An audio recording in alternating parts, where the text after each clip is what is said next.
ಎಲ್ಲರಿಗೂ ನಮಸ್ಕಾರ. ಇವತ್ತಿನ ರೆಸಿಪಿ ಬಂದ್ಬಿಟ್ಟು ಮಸಾಲಾ ಮೀನ್ ಫ್ರೈ. ಬನ್ನಿ ಸಿಂಪಲ್ ಆಗಿ ಹೇಗ್ ಮಾಡೋದು ಅಂತ ನೋಡೋಣ. ತುಂಬಾನೇ ಟೇಸ್ಟಿ ಆಗಿರುತ್ತೆ. ಮೊದಲಿಗೆ ನಾನಿಲ್ಲಿ ಒಂದ್ ಕೆಜಿ ಅಷ್ಟು ಫಿಶ್ ನ ತಗೊಂಡಿದ್ದೀನಿ. ಇದನ್ನ ಚೆನ್ನಾಗಿ ತೊಳೆದು ಒಂದು ಬೌಲ್ ಅಲ್ಲಿ ಹಾಕಿ ಇಟ್ಕೊಂಡಿದ್ದೀನಿ. ಇದಕ್ಕೆ ಇವಾಗ ಮ್ಯಾರಿನೇಟ್ ಮಾಡೋದಕ್ಕೆ ಮಸಾಲೆಗಳನ್ನ ಆಡ್ ಮಾಡ್ತಾ ಹೋಗೋಣ. 1 ಟೇಬಲ್ ಸ್ಪೂನ್ ಅಷ್ಟು ಶುಂಠಿ ಬೆಳ್ಳುಳ್ಳಿ ಪೇಸ್ಟ್ ನ ಹಾಕೋತಾ ಇದ್ದೀನಿ. ಇವಾಗ ಒಂದು ನಿಂಬೆ ಹಣ್ಣಿನ ರಸನ ಹಾಕೋತಾ ಇದ್ದೀನಿ. ಮತ್ತೆ 1 ಟೇಬಲ್ ಸ್ಪೂನ್ ಅಷ್ಟು ಕಸೂರಿ ಮೇಥಿ, ಒಂದು 2 ಮೆಣಸಿನಕಾಯಿನ ಸ್ವಲ್ಪ ಪೇಸ್ಟ್ ಮಾಡಿ ಹಾಕೊಳ್ಳಿ. ಮತ್ತೆ ರುಚಿಗೆ ತಕ್ಕಷ್ಟು ಉಪ್ಪನ್ನ ಹಾಕೊಳ್ಳಿ. ಅರ್ಧ ಸ್ಪೂನ್ ಅಷ್ಟು ಅರಿಶಿನ ಪೌಡರ್ ನ ಹಾಕೋತಾ ಇದ್ದೀನಿ.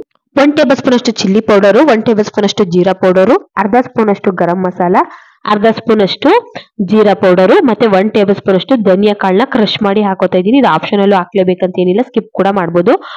ಅರ್ಧ ಸ್ಪೂನ್ ಅಷ್ಟು ಅಜ್ವಾಯಿನ ಕ್ರಶ್ ಮಾಡಿ ಹಾಕೋತಾ ಇದ್ದೀನಿ. ಮತ್ತೆ 1 ಟೇಬಲ್ ಸ್ಪೂನ್ ಅಷ್ಟು ಚಿಲ್ಲಿ ಫ್ಲೇಕ್ಸ್ ನ ಹಾಕೊಂಡು ಒಂದಕ್ಕೊಂದು ಬೇರೆ ರೀತಿ ನೀಟಾಗಿ ಮಿಕ್ಸ್ ಮಾಡ್ಕೊಂಡು ಇದನ್ನ ಒಂದು 2 ಗಂಟೆ ಟೈಮು ನೆನೆಯೋದಕ್ಕೆ ಬಿಟ್ಬಿಡ್ಬೇಕಾಗುತ್ತೆ. ನೆಂದಷ್ಟು ನಮಗೆ ಫಿಶ್ ಫ್ರೈ ತುಂಬಾ ಚೆನ್ನಾಗಿ ಬರುತ್ತೆ.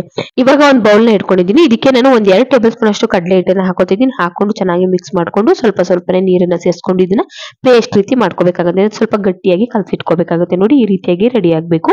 ಇವಾಗ ನೋಡ್ತಾ ಇರ್ಬೋದು, ಒಂದು 2 ಗಂಟೆ ಟೈಮ್ ಚೆನ್ನಾಗಿ ಫಿಶ್ ಕೂಡ ಚೆನ್ನಾಗಿ ನೆಂದಿದೆ. ಮತ್ತೆ ಉಪ್ಪು ಖಾರ ಎಲ್ಲ ನೀಟಾಗಿ ಹಿಡಿದಿರುತ್ತೆ ಇದಕ್ಕೆ. ಇವಾಗ ಕಲಸಿಟ್ಕೊಂಡಿರುವಂತ ಕಡಲೆ ಹಿಟ್ಟನ್ನ ಹಾಕೋತಾ ಇದ್ದೀನಿ. ಹಾಕೊಂಡು ಎಲ್ಲಾ ಕಡೆಗೂ ಫಿಶ್ಗೆ ನೀಟಾಗಿ ಅಂಟ್ಕೋಬೇಕು ಕಡಲೆ ಹಿಟ್ಟು. ಆ ರೀತಿಯಾಗಿ ಚೆನ್ನಾಗಿ ಮಿಕ್ಸ್ ಮಾಡ್ಕೊಳ್ಳಿ. ಬೇಕಿದ್ರೆ ಸ್ವಲ್ಪ ನೀರನ್ನ ಸೇರಿಸ್ಕೊಂಡು ನೀವು ಮಿಕ್ಸ್ ಮಾಡ್ಕೋಬಹುದು. ನೋಡಿ, ಈ ರೀತಿಯಾಗಿ ಮಿಕ್ಸ್ ಮಾಡಿ ಇಟ್ಕೊಳ್ಳಿ. ಇಟ್ಕೊಂಡ್ಮೇಲೆ ನೋಡಿ, ಎಣ್ಣೆ ಕೂಡ ಚೆನ್ನಾಗಿ ಕಾದಿದೆ. ಕಲಸಿಟ್ಕೊಂಡಿರುವಂತ ಫಿಶ್ ನ ಎಣ್ಣೆಗೆ ಹಾಕೋತಾ ಇದ್ದೀನಿ. ಹಾಕೊಂಡು ಹೈ ಫ್ಲೇಮ್ ಅಲ್ಲಿ ಇಟ್ಕೊಂಡು ನಾವು ಬೇಯಿಸ್ಕೋಬೇಕಾಗುತ್ತೆ.